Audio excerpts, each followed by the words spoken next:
Hello mate and welcome back to Let's Code Season 6. In this episode we're going to start creating some game objects so that we can test out our classes a little bit more. And what you can see is I've already created a health potion game object below our game object class. I'm going to probably move these things to separate folders or separate files once we've created some of them. But for now I just want to test the functionality of my code. So I'll talk you through what we've created, and we're going to actually add some comments as we go along. So this is a health potion class. For now, we're only going to have one health potion, but it doesn't really matter. We can actually change the value of it. In fact, we could do that now. We could just say self.value, self.amount.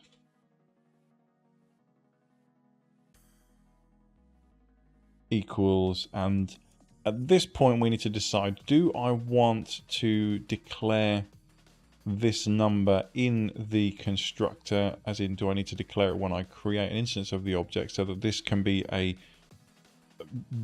kind of general purpose health potion class, or do I want a separate class for each value? The way I've got it set up at the moment is, if I wanted this would be a small health potion, I'd have to create another class for a large health potion. But what we could do is have an amount added as a parameter when we create an instance of this class, and then we can just say self.amount equals amount, and then this will need a getter. So we'll just have a property get value or get amount like that. And then it will just return self._amount. And then in here where you can see we're actually calling the player, and we'll talk about this more in a minute. Okay, so we'll go back to talking about what we've actually created here. So we've got a class called Health Potion, and it inherits from our game object class. It's a subclass of this one. This is our abstract class. This is our subclass. In our init, our constructor, we have self, that's mandatory kind of, and then we have amount, which is the property that I just added. We've told the code that our name is health potion. The position is still 0, 0 for the time being. Again, we may change that so that we actually put it in the constructor when we instantiate the object, but we'll talk about that when it becomes relevant.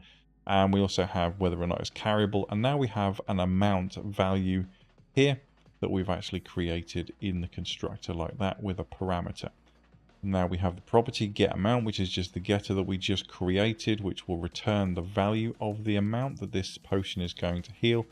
And then we have useSelfPlayer, where we input the player class, or the instance of the player class, a reference to it, so that the player class will then just use its add hit points method, with 50 being the value at the moment. If we change this to self.getAmount like that, that's actually how we should be doing it. And now what we're saying is that this value here that we've input here will then be added to the player's the player's health points.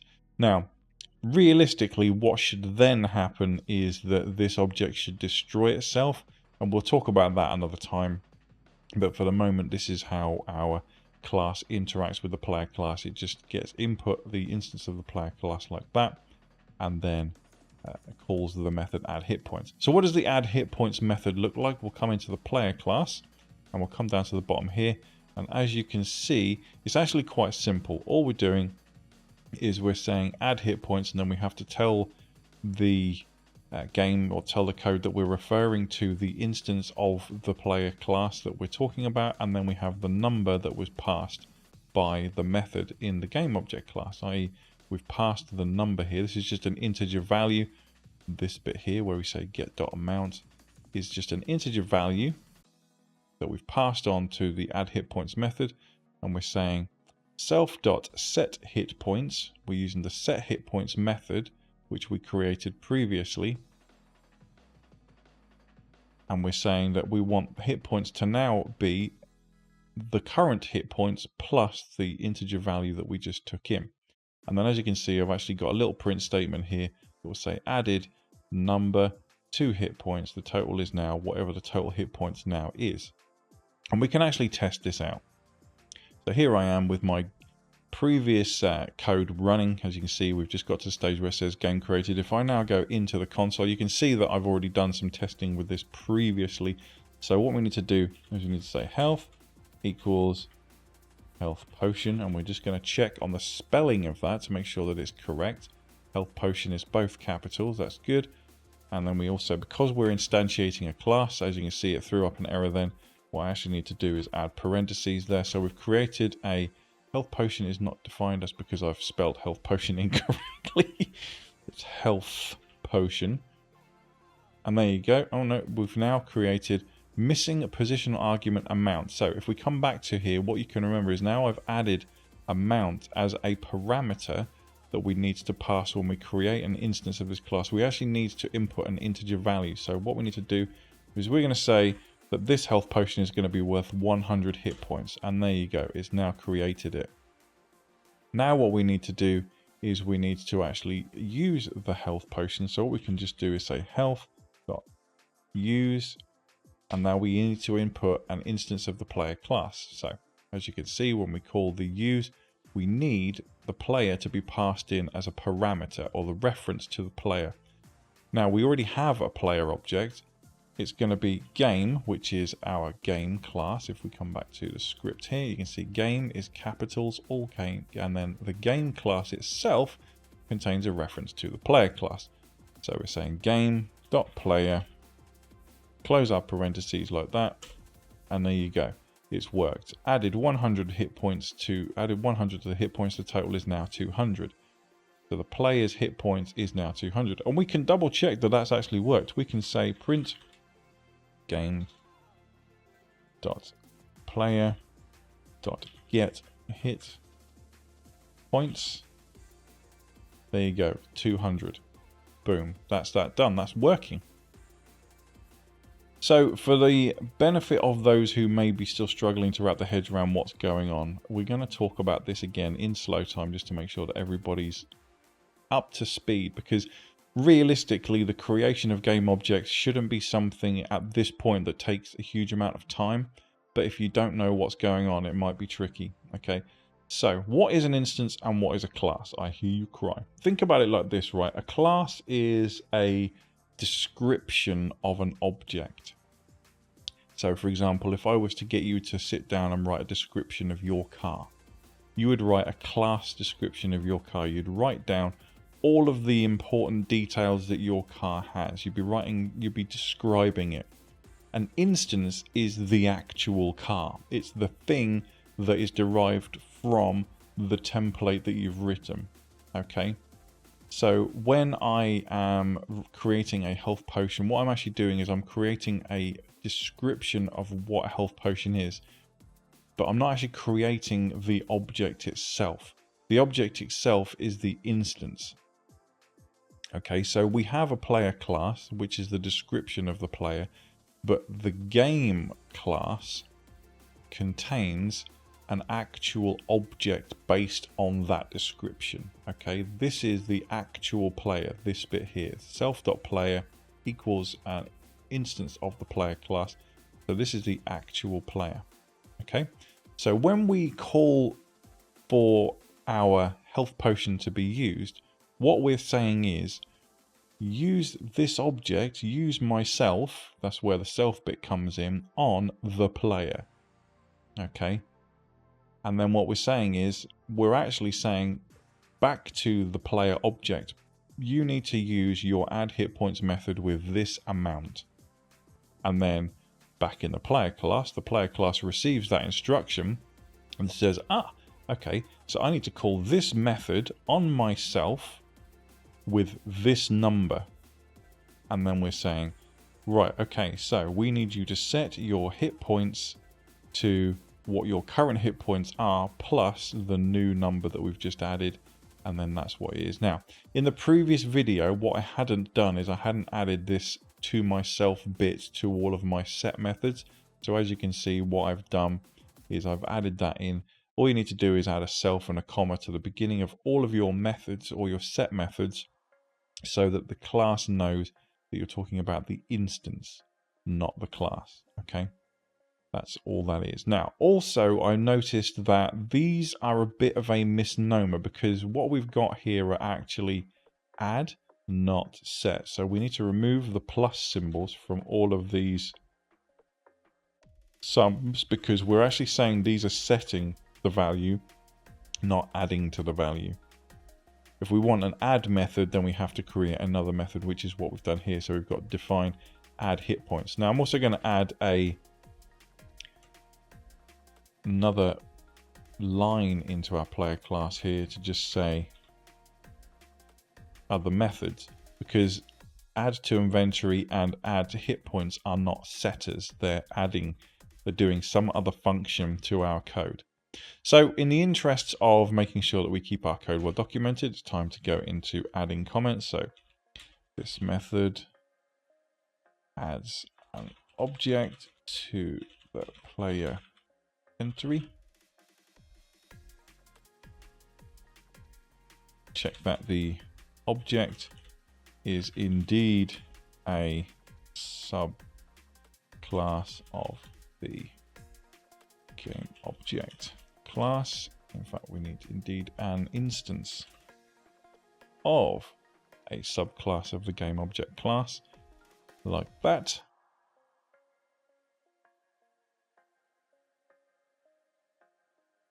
An error message.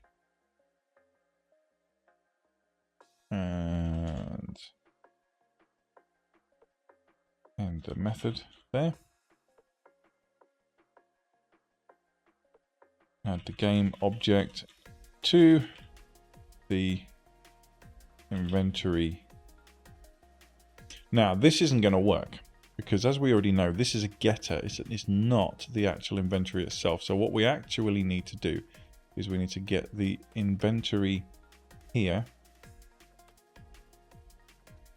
and change that from self.getInventory to the actual inventory itself. So this is kind of a setter, but at the same time it's not. But we can't use realistically. I mean, we could create a setter where we add it, but that would be making things overly complicated. So what we're saying is add this object to the inventory. We've already carried out a check to make sure that it's definitely a game object or a subclass of the game object. So we're not going to break anything by adding that in there. This is one of those instances where it's probably more efficient to just do it this way. So we're also going to annotate the add hit points method. So we're going to say this method adds an integer value to the player's hit points, much like that. Add the number to the current points value. Print a confirmation. Job done. Okay, so there we go. We've got nicely annotated code there, and that works. Now, we haven't actually tested the add to inventory thing yet, have we?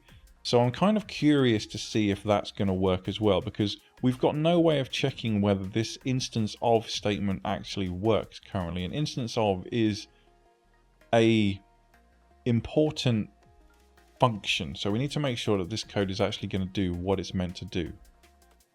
So I've made some corrections to the code just to make sure everything's hunky-dory. There was a bit of a Javaism in my code then, which I apologize for. So what we're doing is we're saying if not is instance game object game object. What we're saying is if the object that we're trying to add to our inventory is not a member of the game object subclasses, then it will just say trying to add a non-game object to inventory and return.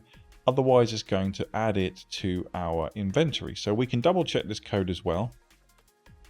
So as you can see, I'm back in my code. I'm just going to say health equals health potion, and we need to remember to add an integer value to it. There we go. And now what I'm going to do is I'm actually going to say health dot pickup, which is a capital P, not a capital U pickup, and then we need to actually put in game.player as our parameter, and then you can now see health.gamePickup. Game player has worked, and now what we're going to say is print game.player.get inventory, and there you go. There's our inventory, and that health potion object has been stored within the inventory. So that actually now functions as intended. So that's good news, because what we've now got is functional add to inventory method within the player class, as well as a functional add hit points method within the player class. And we know that our game object is functioning as intended, because what we're saying is that the use function or the use method actually works. It does what it's meant to do, and the abstract method for the pickup method from our abstract class also works as intended. So as you can see, we've got this defined like here, but I don't need to write it for health potion or any of my other game objects because it's already been written in the parent class. So that means I don't have to replicate this piece of code ever. It's there, it works, it does what it's meant to do. I don't have to worry about this ever again. And as you can see, if I was to type, when I typed use, we didn't get this thing functioning. This didn't do anything. It actually returned to the use method in here, in the subclass, which then said player add hit points. So it went to the player class and it ran the add hit points method, which then printed that stuff on the screen. So hopefully your brain isn't too muddled up by all of this backing and forth in between classes. This is essentially the most efficient way of doing this without having too much coupling.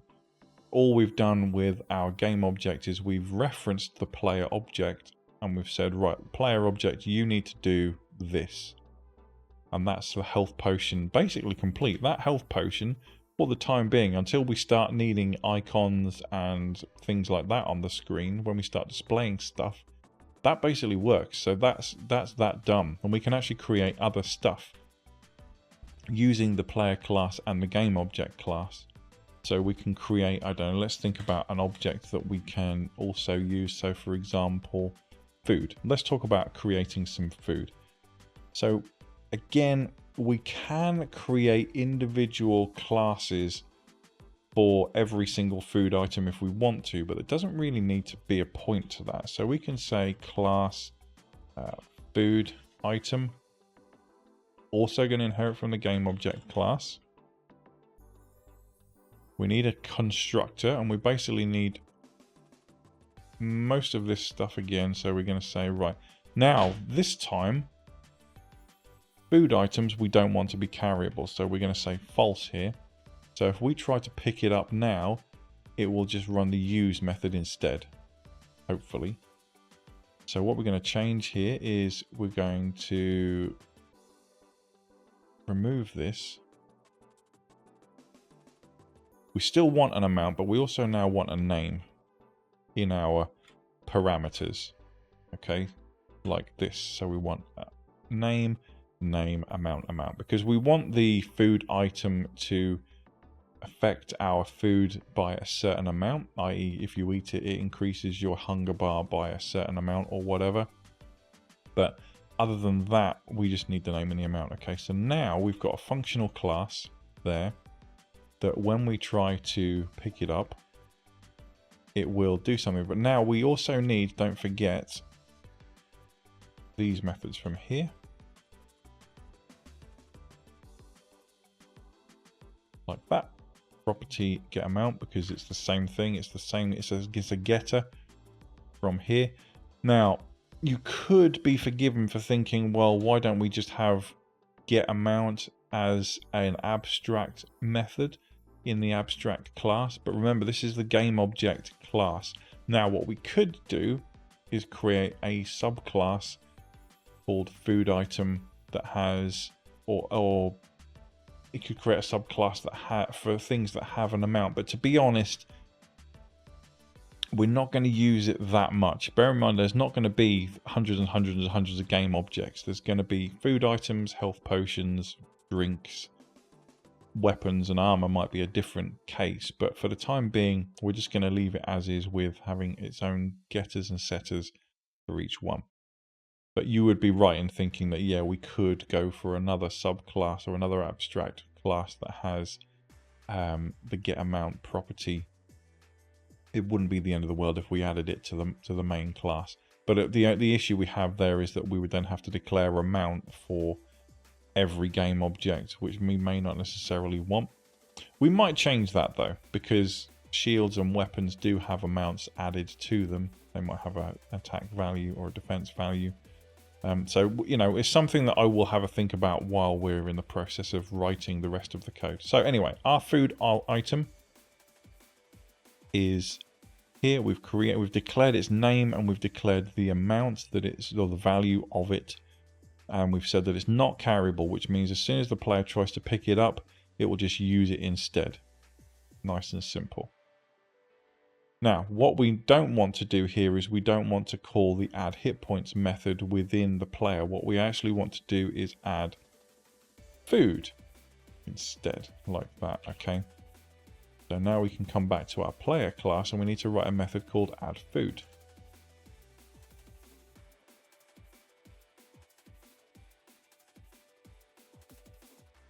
Like this.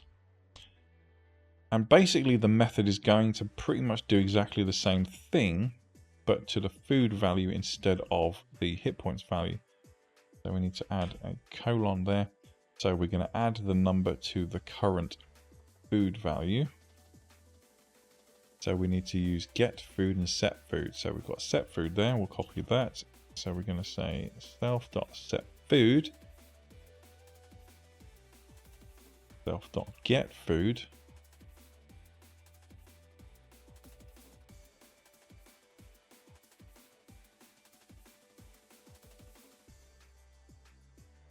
And that method now works, or it should work. We're basically just adding the amount that we've just ingested to our food bar from our game object class. Now, so we can create a game object or an instance of the game object. We'll just create something like an apple or something. So we'll do that. We'll quickly test it. So the first thing we want to do is actually create an instance of our game object. So we'll just check its food item with a capital F and a capital I. So we're just going to say apple equals food item, and we need two properties. So we're going to say apple, and the amount we'll just say it's worth 10. It's only an apple. There we go. So we've created a apple object. Now we shouldn't be able to pick this up. If we call the pickup method, what it should do is use it instead. So let's try this. Apple.pickup. And we have to call the player game.player. Now what we can see, the Muse is missing one required positional argument player. So let's have a look at why that didn't work. And the reason it didn't work is because in our abstract method, we haven't actually instantiated the player. What we've got here is we actually need to put player in there. All that, we'll save it. We'll come back to our code. We'll reload it. Now, as you can see, it has worked. Apple.pickup now calls, because we can't carry it, it will just go straight to use. As you can see, I've misprinted or misspelled hunger. So it says hunger instead, but it's now added 10 points to our hunger. And we can actually just double check that it has actually functioned by saying print game.player.get food, and then you can see it's 110. So that has actually functioned properly. So at this point you're probably wondering, hey, when do we actually get to see all of the shiny stuff that we're going to be putting in front of the player? And kind of the point that you should be getting at this stage is that any game, whether it be a text-based adventure like Zork, or whether it's a hack and slash game like Diablo 4, or if it's a first-person shooter, it's just moving numbers around. It's data. all you're seeing on the screen as a player is the graphical representation of data being moved around. And so we're basically building the foundations, the building blocks of the game, just by adding all of these classes and methods and stuff. The actual visual stuff is the stuff that we're going to deal with at the very end once we've got everything functioning. We're just making sure that our game objects work. We now have 2 functioning game objects which, when you pick them up, they will either add themselves to the inventory if they can be added to the inventory, or if they can't be added to the inventory, we'll use whatever it is that they're going to use. In the case of food item, we will add food, and if in case of drink, we can add drink. So a little bit of a project for you between episodes is to see if you can actually write the drink item class and the methods associated with the drink items. I will obviously go over them in the next episode, or rather show you the solution to that problem for the drink item. But essentially that's all we're asking you to do. So have a go at that in between episodes, and I will see you in the next one. But until then, you take damn good care of yourselves, alright? Bye bye.